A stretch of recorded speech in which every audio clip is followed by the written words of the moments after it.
Yes, guys, welcome back to SFeatleyTV. It's that time again. It's another transfer show, and boy, transfer news galore. So stay with us. But first, here comes the intro. Henri, chance, Balotelli, Aguero! Premier League champions 2016. Leicester City! Hope to see you soon.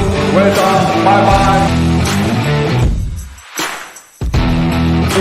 Silva, Giroud again, Joe Wilson! Here's Gerrard. That's a great strike!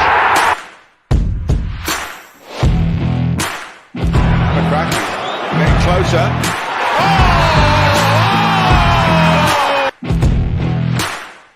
Centre. It's Bergkamp.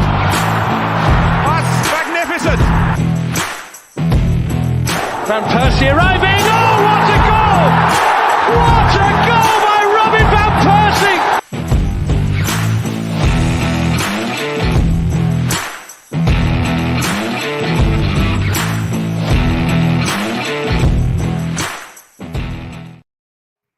So yes, it's that time again. We've got the transfer target show, bringing you the latest in transfer news. We've had to do two because the news has just been coming in thick and fast this week. But we've got a special guest as well. We got sports journalist Ben Jacobs with us. How you doing? Yeah, great to be here. Busy time as the window comes to a close, but a fun time as well. And what a window it's been. Yeah, it's been mad. It's been mad for a few clubs and very quiet for others. We'll no doubt probably rate it once it's all over. But we also got my regular panelist, Saeed from King's Football Show. How you doing? I'm good. It's a pleasure to be here, and I'm really looking forward to this show and see what Ben has to say. Yeah, I mean, right. So we'll start. We'll start obviously in one place with Man United. Clearly, they were in now. Obviously, I typed this up last night. So at the time, it was interest in Casemiro. Now they've apparently getting close to a deal to sign Casemiro. So Ben, what's your thoughts on this deal for Man United? Yeah, I'm sorry to start with good news for Manchester United when both of you have got Arsenal shirts either behind you or on, but this is a done deal. Right. They're low enough, so it's all right. It's all good. Casemiro is a done deal now, pending the usual formalities such as the paperwork being signed and the medical. It's a 70 million all-in deal with 60 million of it being the upfront fee, which is about 50 million quid. And Manchester United have moved very fast, quite a contrast to their pursuit of Frankie de Jong, which isn't going to lead to anything.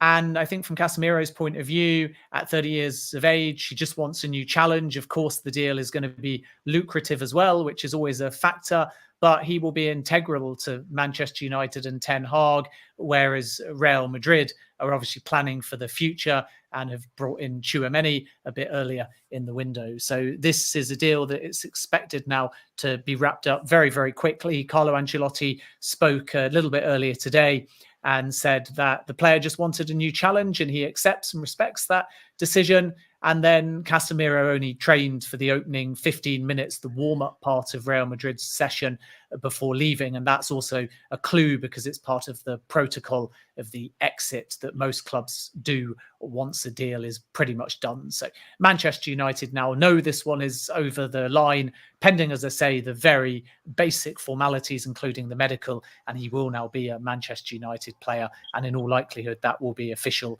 within the next 48 hours. Well, I mean, obviously it's big news for Man United. I mean, obviously they need reinforcements in now. I mean, if you saw the performance on the weekend, it was absolutely dire. It was laughable, but dire. So I think for Man United fans, I think it's more probably frustration as well. Is that why hasn't it been done earlier? Why has it taken so long? I mean, what's your view on it? I mean, for me, Casemiro is one of the best DMs in the world. I think he's up there, top 5 defensive midfielder, maybe even top 3. I think it's a great signing for United. You can question the wage, and you can question if it is a kind of trying to calm down the fans after they doing the protest. But all in all, I think it's a good signing for them, and I think he will do well for them as well. But I do think that they need more because he's very different to Frankie De Jong. Frankie De Jong is more like a Modric kind of player who breaks the line with his passing and come deep. Casemiro is more like a destroyer, and he will shield the back line. But it's a good signing for them. I think I think they know. I think the reason they've gone quickly with probably Casemiro as well is that they know probably De Jong's probably looked at those first 2 performances and it's sort of probably confirmed to him he's not going to Man United. And if he's going to go anywhere, it's probably most likely going to be Chelsea if he's going to go anywhere. So that those 2 performances sort of confirmed that it was going to be nearly impossible now to get him, which is probably like punishment for leaving it so long. So, but yeah, I mean, if Casemiro wants the challenge, and if there's not a bigger challenge than Man United right now, then fair play to him. I mean, but like I would just mention about the ownership as well is that this Ratcliffe is wanting to try and sort of have an investment stake into Manchester United. What's your view on that at the moment, Ben? Can you give us some clarity on that? I think Sir Jim Ratcliffe is a Manchester United fan and he sees the opportunity. He's relatively new at Nice, but we saw exactly the same move when he entered the race to buy Chelsea outside of the process, and late on when the now current owners, Clearlake Bowley, were in exclusive talks. So he's not afraid to bullishly put out his interest. And when he tried to add himself to the Chelsea sale process, at a point where it was essentially impossible for him to come in and bid, there was always a question as to whether this was just a move to put out there to the market at that point in the context of Chelsea that he had upwards of 2.5 billion and was willing to spend. And many people at that time thought that he was maybe sending a message to a club like Manchester United that he would mean business. And now, flash forwards a few months, and we see him say that he wants in at Manchester United as well. So it's no surprise, but the challenge for Ratcliffe is that he's still talking from the outside in and needs to develop this interest into something tangible that results in direct engagement with the Glazers. And that hasn't happened at the moment. And then the other thing is that the Glazers are more intent, if possible, on getting minority investment. And Ratcliffe is prepared to entertain that possibility should he be able to advance. But in the long run, as his statement showed, he wants to buy the football club, or he wants to come in to the football club with a minority ownership and then have a long-term strategic plan, to have full ownership. And whether or not the Glazers are prepared to entertain that possibility is the key question. Because if they just want investment, then they're not necessarily going to entertain Ratcliffe's pitch if they fear that it's all about pushing them out. Whereas if actually they would like an exit strategy in the long run, then suddenly he becomes the perfect investor. Yeah, exactly. And these things obviously take a lot of time within this could be running for a fair few months at least. So it's not a sign it's going to be like as quick as maybe like a transfer. So you probably just have to monitor how things come across down the line. I mean, I was also just going to mention about Casemiro as well. Probably another reason why Man United went for Casemiro is that they all of a sudden the Rabiot deal is off. I don't know. Probably that's maybe due to the reaction of the fans. I don't think the fans were too impressed with the Rabiot deals. But I think they're probably getting the better of the two out if you're going to look at both players. Yeah, I would agree with you. I mean, Rabiot was a last-ditch attempt to do quick business and not a name that would excite the fans and had sky-high wages. Arnautovic was another name away from the sort of Casemiro-style DM position. Again, Manchester United fans couldn't understand the strategy. And this is why I always say to fans, judge your club probably day one of pre-season, because there'll always be usually a few names that come in early. Then judge them from your starting 11 or your squad day one of the actual season, and then take a breather and judge at the end of the window. And those are the three junctures, because for all the doom and gloom of Manchester United fans and for all of the correct scrutiny over the ownership and the strategy, if you're only looking at Manchester United's window, they're still going to be busy. And if come the end of the window, they have now got Casemiro, that is 100% barring a failed medical, they might still get a player like Dest. And then were they to, which is looking increasingly likely, hang on to Cristiano Ronaldo and add one more. And if, even though I think it's improbable, they were somehow to bring in a De Jong or an Antony, then how can you say on paper with Malacia and Eriksen as well that that's a bad window? It's not. It's an ambitious window. Similarly, if none of that happens and Casemiro is the only marquee signing because of his age, there'll be Manchester United fans that say that that's a bad window. But this is where fans leap towards conclusions at very polarized positions, and the window's still open. So as journalists, we're constantly trying to assess what's going on in the context of individual transfers, but we're reserving our window judgment until the very, very end, because a lot is going to change in the next 2 weeks. Yeah, I think that's fair. What do you make of the Antony deal? Do you think it will happen to Man United?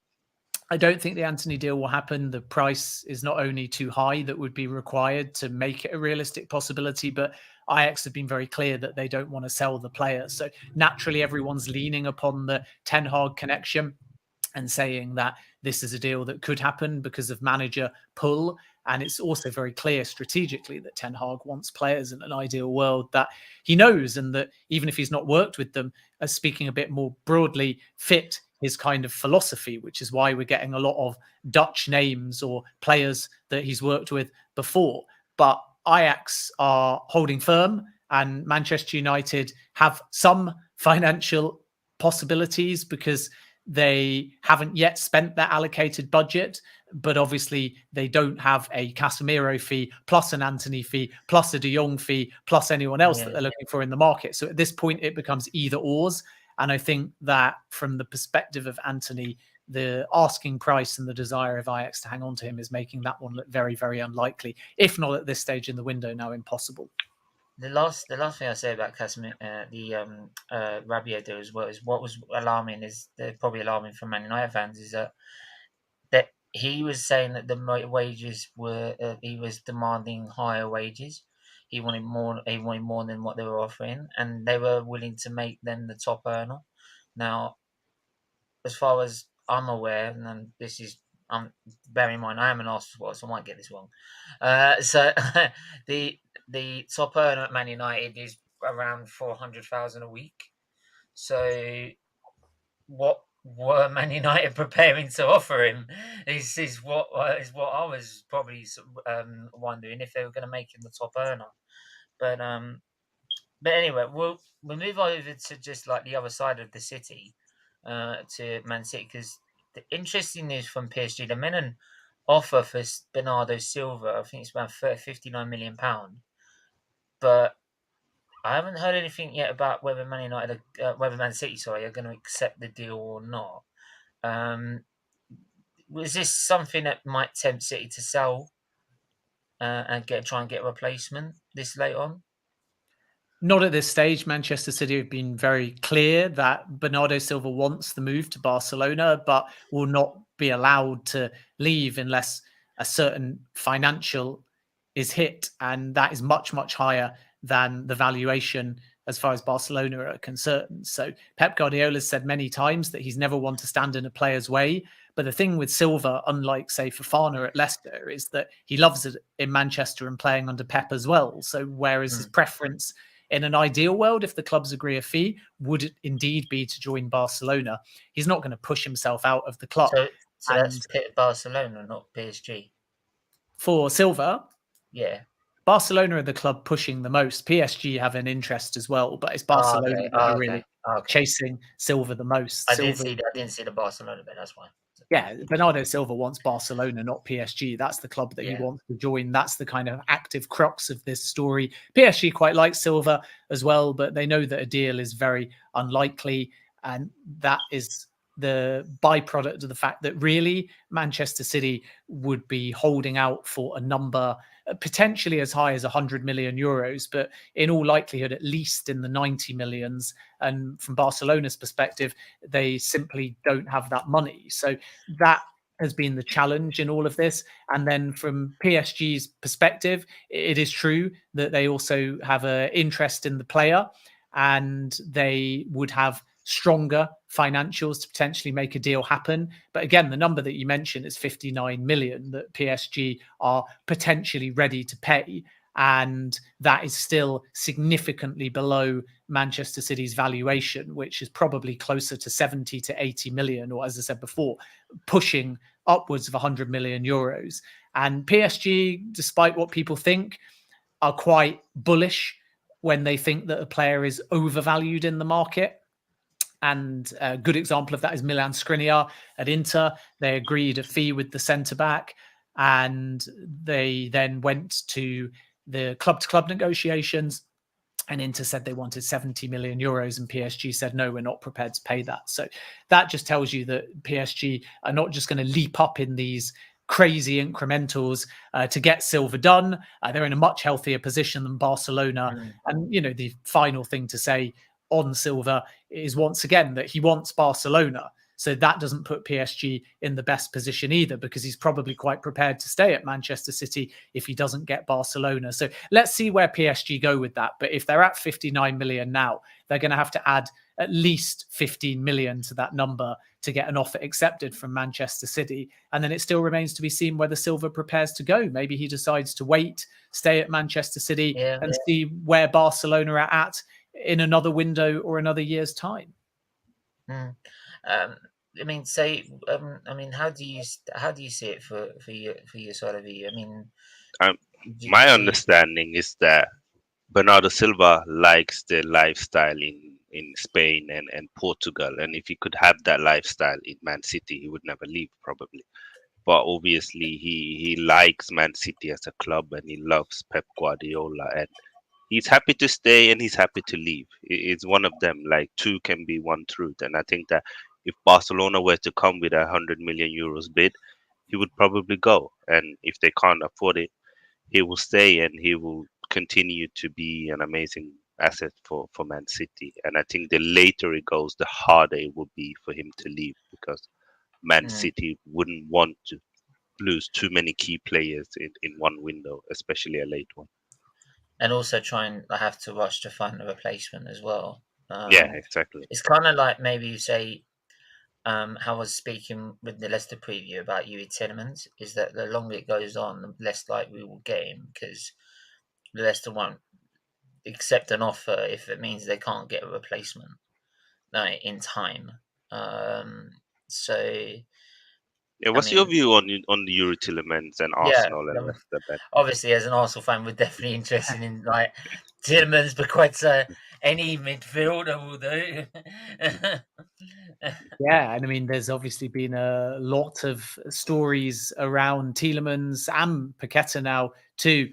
The Tielemans situation hasn't really moved. Arsenal were very intent on him in January. They spoke to his representatives about a move this summer and they agreed terms. And Tielemans has kind of been waiting ever since. And Leicester are still poised for an offer between now and the end of the window. But Vieira arrived, Arsenal turned to other targets and then focused on outgoings. And it remains to be seen whether they'll return between now and the end of the window. I was always told if they do, it will be quite late in the window because they want to try and drive down the price a little bit. And Leicester would like that transfer fee still, ideally, especially if they don't get any money coming through from Wesley Fofana.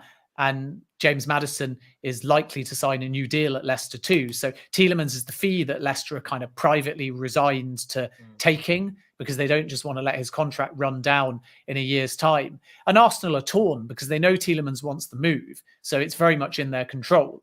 If Arsenal don't enter the race, it's very open. But if Arsenal do enter the race, Tielemans wants Arsenal. So then Arsenal can bid late in this window if they feel he's still the right fit, and hope that by bidding late, they get the price down to what I'm told is kind of 22 to 25 million. Or they may be forced, if other suitors come in, to pay more like the 30 to 32 million that Leicester want.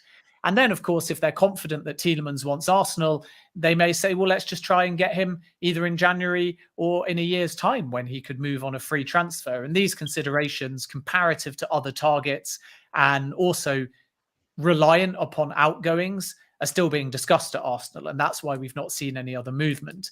With Paqueta, he's a player that Edu and Arteta really, really like. And even though Edu did an interview a few weeks back saying that there's been no contact, there absolutely has been contact at the player's end to at least determine whether or not Arsenal is the move that he wants, because there's a lot of interest in Paqueta.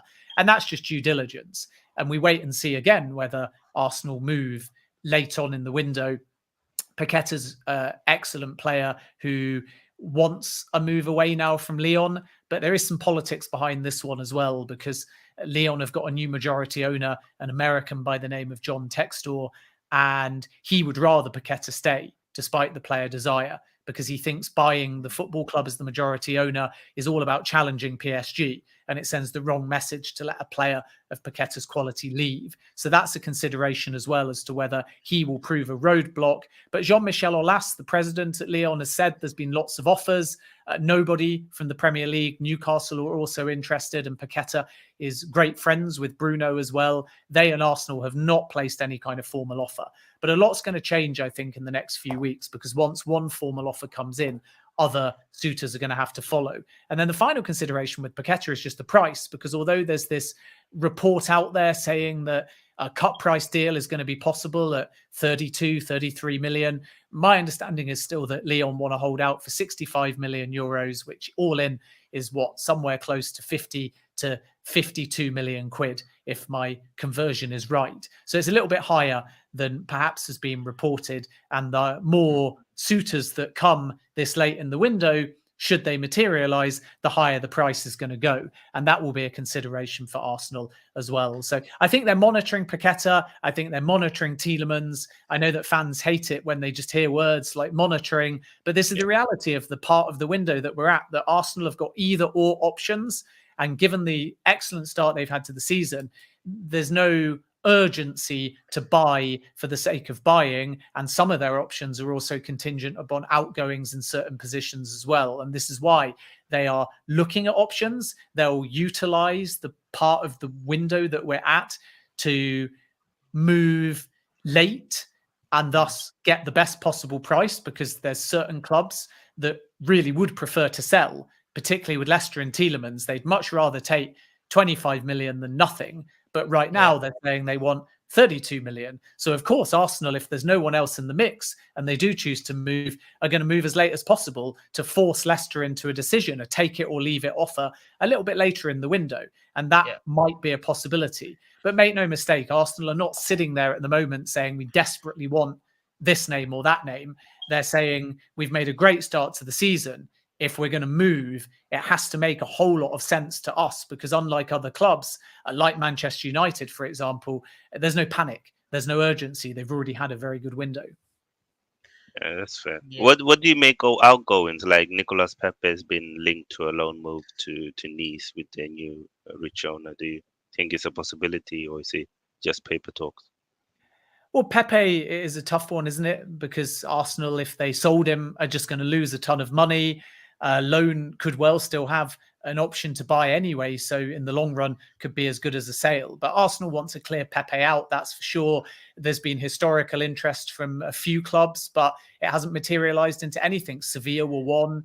Villarreal, but they've got financial issues. So for them, it would just have to be a loan. And who knows, Arsenal might even have to pay some of the wages as well. And now Nice are the latest team to circle. And I think that this deal has a lot more substance to it. I think that it's a bit more advanced than some of the other suitors that have come in the past for Pepe. But with a loan, it's just about the structure and whether there'll be that option to buy and what the option to buy will be. And the what is really important, because the sort of challenge with a loan with an option to buy versus a permanent deal is, if you've got a permanent deal now for a player like Pepe, then you can't be talking anywhere near the 72 million that Arsenal paid.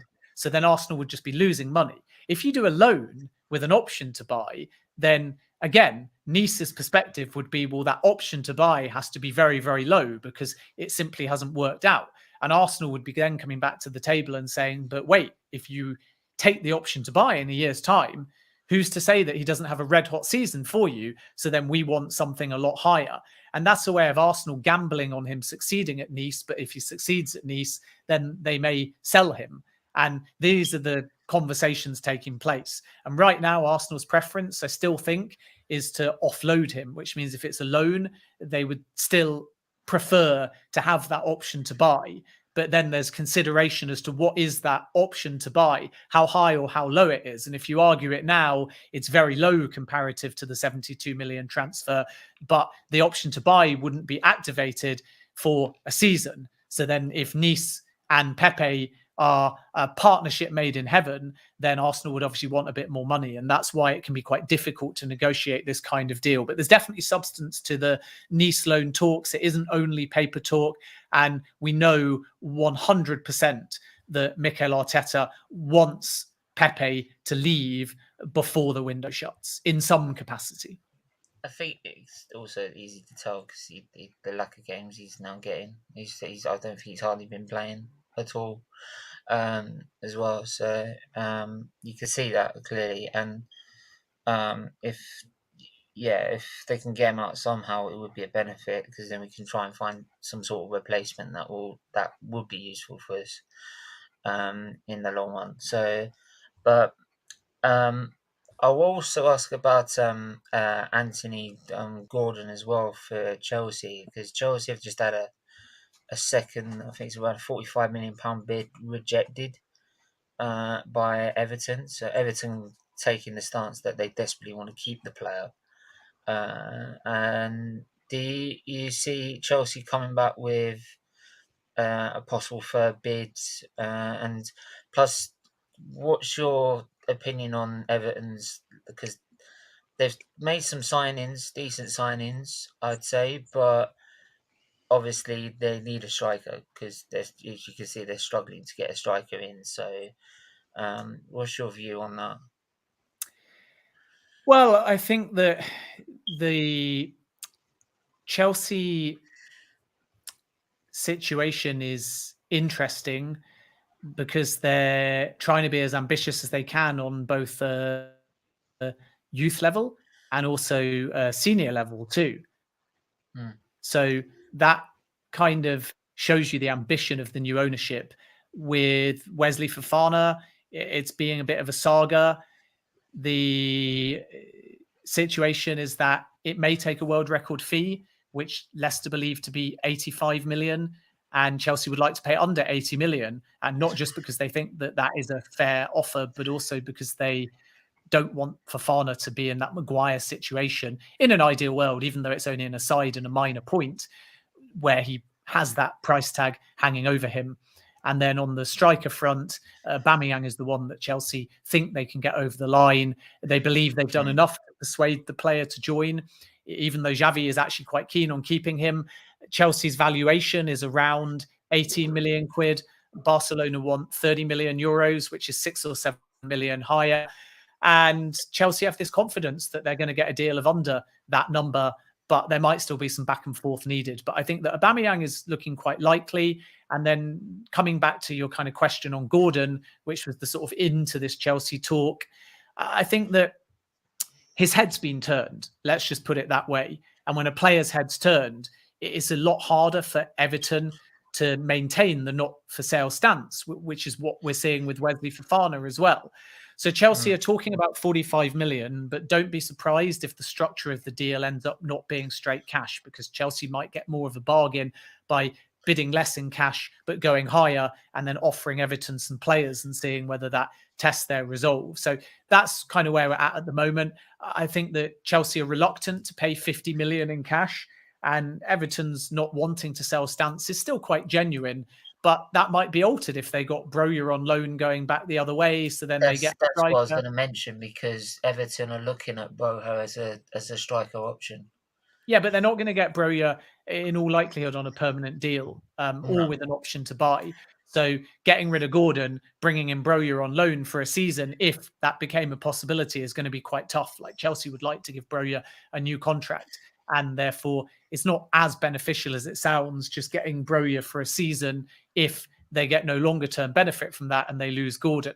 I think the other thing I'd say, it's only my personal opinion, is that Gordon is playing at Everton regularly because Dominic Calvert-Lewin is injured, and obviously Richarlison has gone to Spurs. If he moves to Chelsea, they would have to give him a very clear pitch as to how many games he's going to play and how instantly. So there's appeal.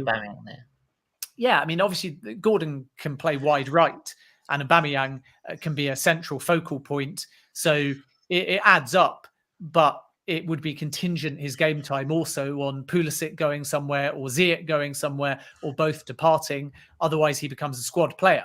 And maybe he wants that, and he has a desire to play out of a kind of squad-based role with Champions League football. But that's very different to playing at the moment every game for Everton. So there is a debate there, regardless of the lure of Chelsea, as to what's best for Anthony Gordon's career. And it does still remain to be seen whether Chelsea will pay 50 million. But again, like many things at this stage of the window, it's going to move fast because it has to, due to the number of days remaining. And Chelsea will have their answer very quickly, and we'll see whether Everton's not for sale stance is genuine or not, probably by the middle of next week. Okay. Yeah. That's interesting, because with Chelsea, they do have Sterling that they bought, a big name, and if Aubameyang comes, that's another big name, and obviously Mason Mount has a very senior role and there's at still Chelsea. the potential of De Jong coming as well. Yeah, and then you got Kai Havertz. It could be a minute risk for Gordon.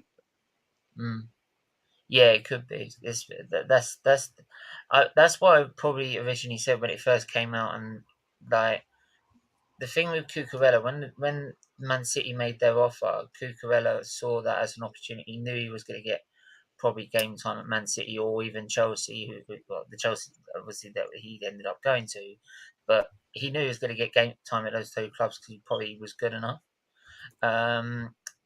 But with Gordon, knowing that probably Aubameyang is going to come through the door as well, he's probably looked at it and hearing that, thinking, I'm not going to put in a transfer request because you never know.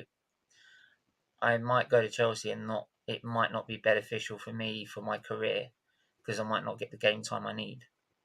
So that's probably why he's not made a sort of transfer request like Cucurella's done at Brighton. Plus, also, like he's come through Everton's system, so he's like somewhat of a homegrown player. So he has probably more loyalty to Everton than probably Cucurella did to Brighton. So yeah, it's a good point. So yeah, so Newcastle obviously they've been, I'd say, I think probably people have been a bit surprised of maybe how quiet they've been.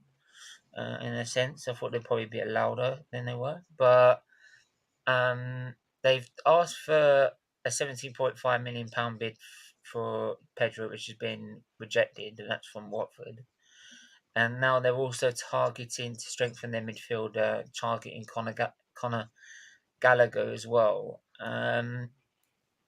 Surely Gallagher's not going to go to Newcastle on a permanent deal. Surely if it's going to be anything, it's going to be a loan, isn't it? Yeah, it will only be a loan, and Chelsea and Newcastle's owners know each other very well. One that they're looking at, Chelsea feel that Gallagher has a tough task to break into that midfield, although They certainly like him as a squad player.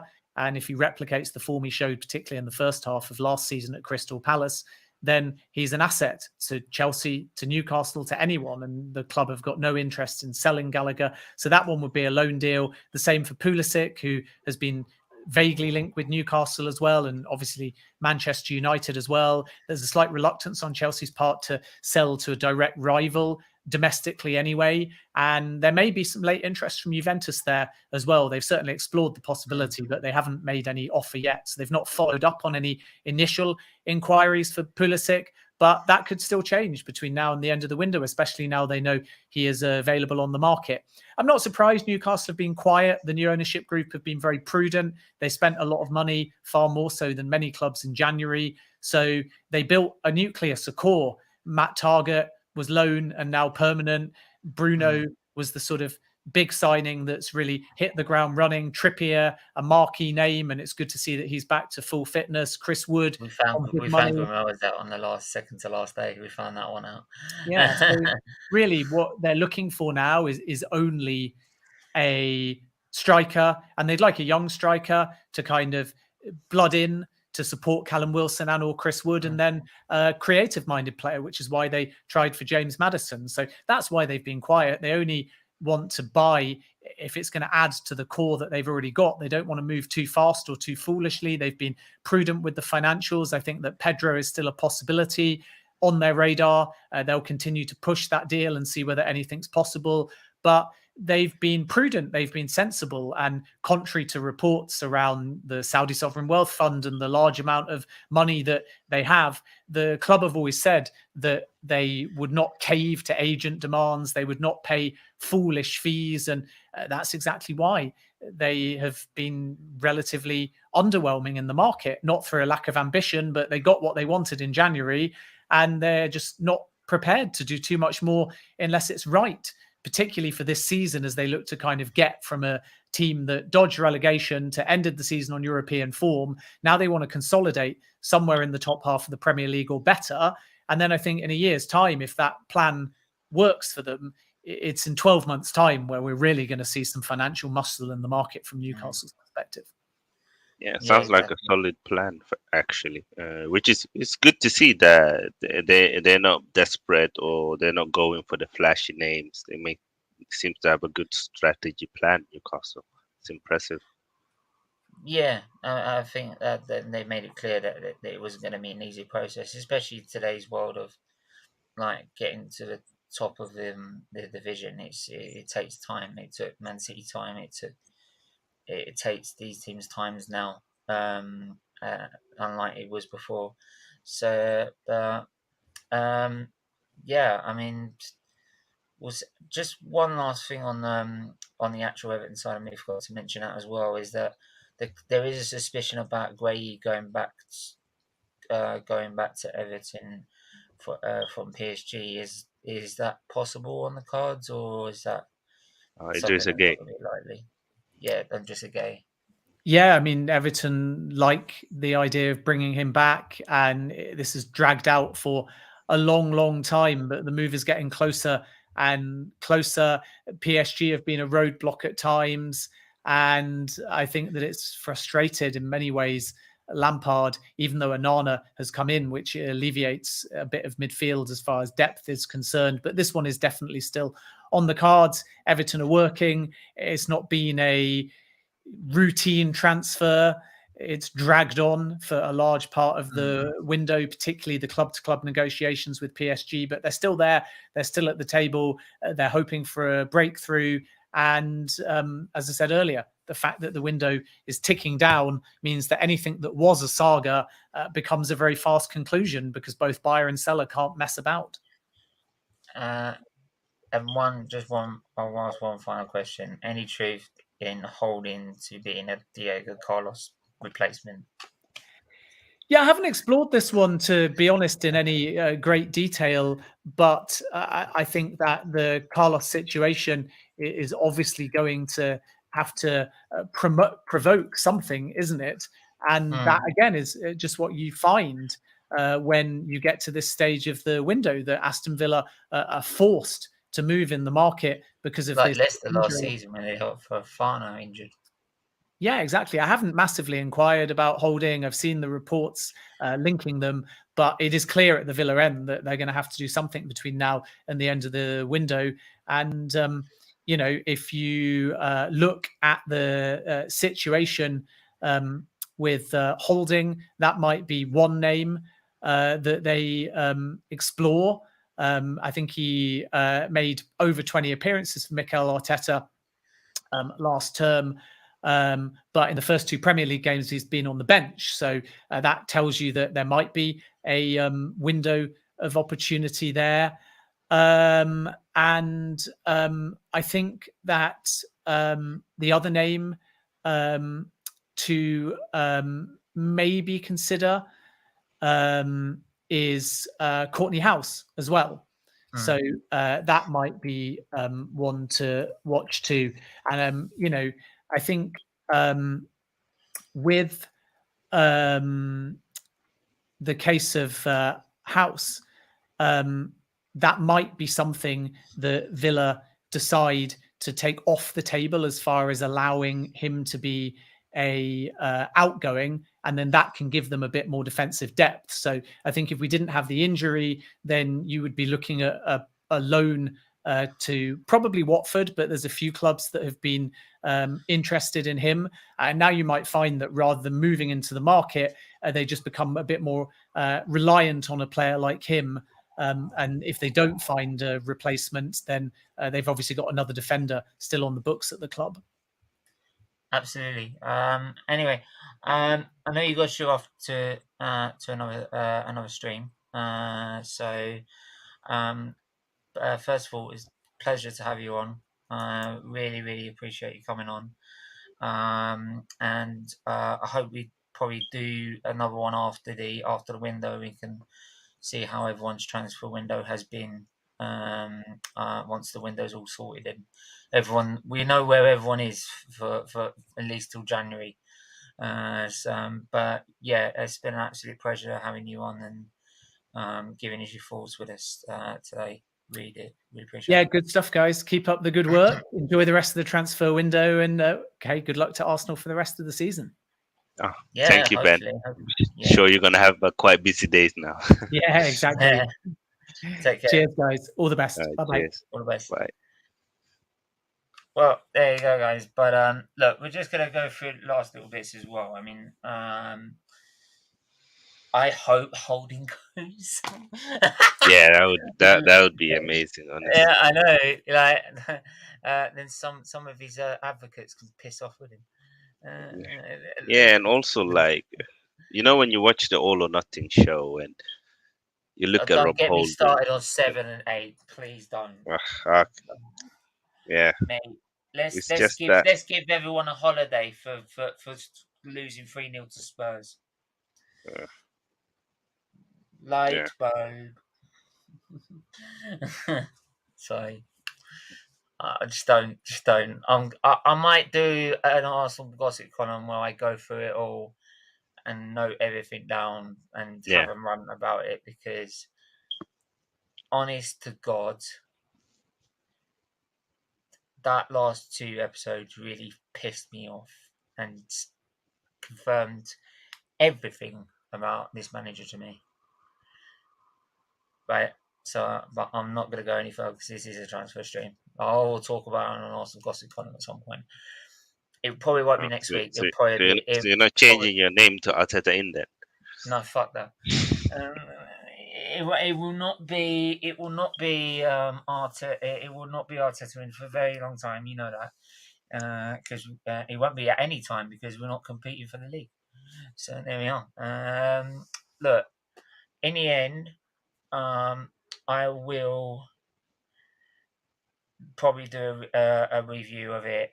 Oh, I forgot to ask Ben on Pino, the winger, the Spanish winger. Yeah. That trust me, we'll get him on another time. Yeah. But it's obviously we're a bit pressed for time. Otherwise, we're going to ask him then. But it's just mad crazy, obviously. So, but like Do you reckon Obviously, Liverpool will go into the market now with all the injuries? probably. I wouldn't be surprised they don't, especially with the way they've started the season as well. And I mean, I they am should. expecting them to absolutely annihilate fucking Man United. I am actually expecting it. It's going to be Yeah, annihilation. I kind of feel sorry for Man United. It's No, probably I the don't. worst time to No, no, I face don't. Liverpool. No, After shut two up. games, No, no, they're no, no, probably no, gonna smash no, them like 4-0. no. Everyone was taking the piss out of us for facing Chelsea and Man City, mate. So no. No, I'm not feeling sorry for them. No, I got Once. abused. I got so much banter last year, right, from all fans, but Man United fans as well. So no, I don't feel sorry for them. Right, payback. It's payback time. Um, like, maybe my closest friends I might feel a bit sorry for, but yeah, but the general fans, like, Wolves. Yeah, I will just also mention other signings that have been made. Wolves have signed Sporting Lisbon midfielder Mateus Nunes for a club record £42.4 million. Plus, West Ham have also managed to sign a brand new defender, which from PSG, which is defender Tilo Carrera for £10.1 million. So clearly, Wolves and West Ham still needing that thinking in, and West Ham probably would think that because they have lost their first two games of the season, and it's always that way. If you lose the first two games of the season, you probably want to think you're not strong enough to go into the rest of the season yet, and I think West Ham probably got a wake up call when they lost against Nottingham Forest. To be fair, then they were a little bit unlucky in that game not to get an equaliser, but then sometimes you've got to have your luck, and I think Nottingham Forest deserved a bit of their luck today on that day. So, also, Man United were also interested in Brighton's Caicedo from Brighton, as well as planning to try and go for Anthony Pulisic. This Ronaldo thing is going on too long, though. It should have been done. It should have been sorted by now. Did anyone see Pepe? I know. I never saw him. I saw him once. Didn't do a memory. He was bricking it for doing a memory challenge. That was it. I never saw anything else. Where was that? Where was that? You ain't played him all season. Where you on silent? I said the show is so short. A lot of players barely featured.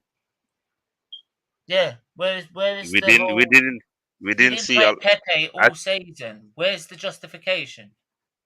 I think Where the problem with this you? show. I'm sorry. I'm just going to point this out. At the detriment of our squad, you decided not to play Pepe. At the detriment of our squad, when we most needed him, right? You decided not to play him, right? Where's the justification? Where is it? Yeah, Right? You kept yeah. that out, right? But these fans won't pick it up. Where they pick it up? You know?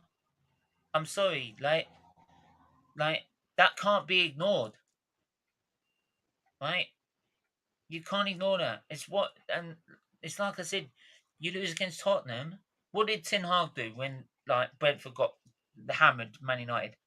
What did he do? He cancelled their days off. He said, "You're running the amount of distance they outrun us, 30.8 kilometers. They made them run it in training, right? Extra, right? Like if you do something wrong in the army, you do 50 press ups, that sort of thing. Yeah. What did Arteta do when we've lost 3-0 and basically cost us top four? Oh well. First of all, he went, "Oh, I don't feel like speaking to Yeah, you right yeah. now. Straight Steven, after the game. let, No, I'm sorry. No, I'm sorry. I'm sorry. you I've got to say it's say a it. transfer show. I'm gonna You say said it. I can't I'm speak saying about it. it. I'm saying it. No, I'm saying No, it now. I'm no, saying I'm it not now. letting you. No, No, say it. I, Shush. I'm muting you. Yeah, you mute Shush. yourself. Very. Shush. Like, I'm saying it right now. Right now. Right? He said after the game, I don't want to mention it right now. I'm very emotional. I'll talk to you on Monday. Right? If that was me, that would have been Ferguson throwing shoes at him, right? Putting him up against a wall, throwing skips at him, God knows what. Like, bricking it for him, right? And, like, I don't care if I'm dictator Stephen is finest. I don't give a crap. Like, but and then afterwards in the debrief, he like everyone, even his staff, were all like saying, "Where are the players?" They said, well, after a performance like that, where are the players? He went, "Oh, I gave them the day off because I feel like they need to be close bonding." No, get in training, fucking learn your mistakes, and that is why we lost against Newcastle. Because it was like, oh, well, doesn't really matter, does it? Doesn't really matter. Right? Do you know one thing that I noticed from the documentary that was interesting though? Is Yeah. that we got a very quiet squad. Like, I know that Do you know people why? hate. Because they Wait, knew, wait, wait, they said wait. anything against him, they get chucked out the door. No, it's not even about that. I'm not talking about that. I'm Yes. saying the players are quiet. They don't talk. They don't react. Not when we win, not when we lose, not when we draw. The only player who's speaking is Granit Xhaka. The rest are Yeah, just and quiet. what is he doing? Instead of being a captain, he's blaming everyone else but himself. Yeah, but at least he's speaking. He tried to blame Saka for his own red card against Liverpool. Come on. But Saka basically told him to get stuffed. Yeah, but that's what I'm saying. They need to speak more. And then he decides to go and do it in public after the Newcastle game. Calls everyone else out. Some of those players have done more knee stunts throughout his freaking Arsenal career. Are Cheap. you drinking Coke in a wine glass? So what? No, I'm just asking.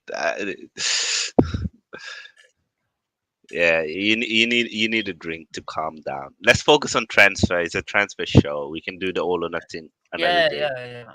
Mate, I had to get Yeah, that off my chest. It just really just fucking. yeah. Big up Abbas tuning in from Big up, was it yeah. Liberia? Yeah. Big up, man. Much from Rabiot for the great service. Big up, you my bro. Mate, how Bob and get bare airtime on them. Mockumentary, and no one wants to hear from them. Dictator Stephen and his mate. Yeah, I know, mate. So what? It's my channel Yeah. with the Nah, I'm just saying. The evidence is but out there. look, I mean, But yeah. look, I get the point about wanting to wait to drive the price down, right? But if those mistakes cost us that Leicester game, everyone will be saying we got Tielemans in, that wouldn't happen, right? I'm guarantee it, right? No, but to be fair, I said both to you and Manny that the squad we have right now should be able to win the opening games. There's no It should excuse. win those five. Yeah, it should win those first five games. There shouldn't be The- any the- excuses. and I said that, and you guys said no. And I said I feel like we should, with the squad we have, we should. I So said the for Crystal me, Palace game. I For understand. I me, understand where the club is The Crystal in the Palace game. sense The of Crystal Palace game was the one I was worried about because yeah, it's and we so. won 2-0. That's the rest of the games. I was like, yeah, you should beat that. Yeah, but I can understand. Like we're not desperate right now. It can change because football is a funny game. If we go and lose against Bournemouth, you know, quickly the mood around the club changes.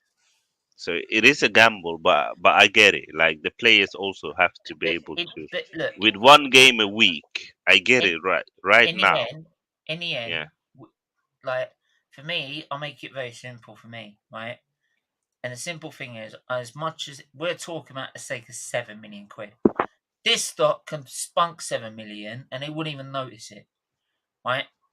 Right? Let's be honest, right? The amount of money that Arsenal But do have, but we could spunk Steven, 7 million. Not this no, is hang on.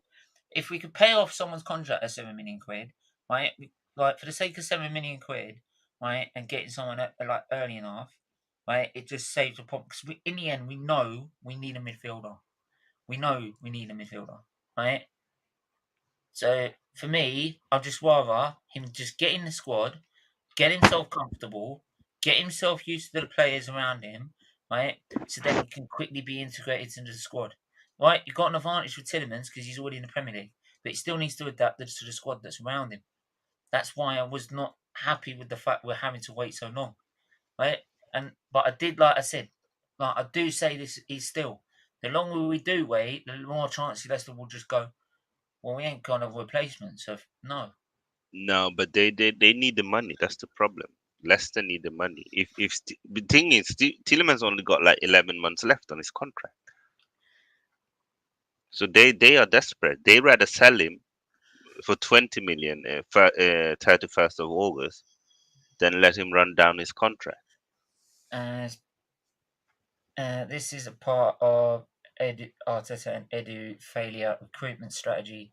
Players without personality. Yeah, I was trying to speak, but I was muted by Steven. But yeah, what I was trying to say is that you know what? What we do is we would do a Yeah. whole show speaking on it. Today, I gotta go soon anyway. But for me, at some point, Arsenal have to change strategy. We can't keep on overpaying for players. My critics will only be if we don't get Tillemans and we don't get a CM. That's when I will get angry. But if we manage to get him at the last day of the window, we pay 20 million or 22 million, it's fine as long as we get him or we get someone else in. What I don't want is to us to look at the start of the season, we're doing well and be like, you know what, we're happy with the squad, we're not getting anyone in. That's when I will get angry. Mm-hmm. But but I will That is I will my have to worry. go. Like I I have said, to take this call. yeah.